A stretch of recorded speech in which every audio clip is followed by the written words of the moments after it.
Good morning bloods of DNA. என்னடா ரொம்ப நாள் கழிச்சு வீடியோ வருது, யாரா அவன் கோமாளி அப்படின்னு கேட்குற மாதிரி இருக்கா. ஆமாங்க, ரொம்ப நாள் ஆச்சு. ஏன் ரொம்ப நாள் ஆச்சு? அதுக்கான காரணங்கள் என்னன்னு பார்த்துக்கிட்டிங்கன்னா, ஃபர்ஸ்ட் ஆஃப் ஆல் இவனுங்க வந்துட்டு இங்கே வந்து செட் ஆகிறதுக்கு ரொம்ப கஷ்டமாச்சு. அதுக்கு மீறி பார்த்துக்கிட்டிங்கன்னா அவன் மேலே ஹாப்பியாகவே ஆகலை. என்னதான் இருந்தாலும் அங்கே வந்து அவ்வளோ பெரிய இடம், ஜாலியாக இருந்தானுங்க. இந்த மாதிரி சில கண்டிஷன்ஸ்லாம் இருந்த போதும் நாங்கள் இங்கே வந்தனால பெருசாக ஹாப்பினஸ் அவனுக்கிட்ட இல்லை. இன்றைக்கி தான் வந்துட்டு ஏதோ கொஞ்சம் விளையாட ஆரம்பித்தானுங்க. ஸோ இதுக்கப்புறம் ரெகுலராக வீடியோ போடுவியா தெரில, அதுவும் தெரில. ஏன் தெரில அப்படின்னிங்கன்னா, அவனுக்கு ஹாப்பியாக இருந்தால் தான் என்னால் போட முடியும். ஒரு வீடியோ போடுறது முன்னாடி சும்மா எடுத்தோன்னு போட முடியாதுல்ல. அவனுக்கு ஒரு சந்தோஷமாக இருக்கணும், அதுக்கான நம்ம மைண்ட் செட் இருக்கணும். அது இருந்துச்சுன்னா கண்டிப்பாக போட்டு விட்றேன்.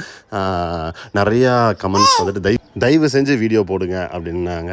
தயவு செஞ்சு தான் நானும் வீடியோ ட்ரை பண்ணுறேங்க. அதே தான் நானும் ட்ரை பண்ண பார்க்குறேன்.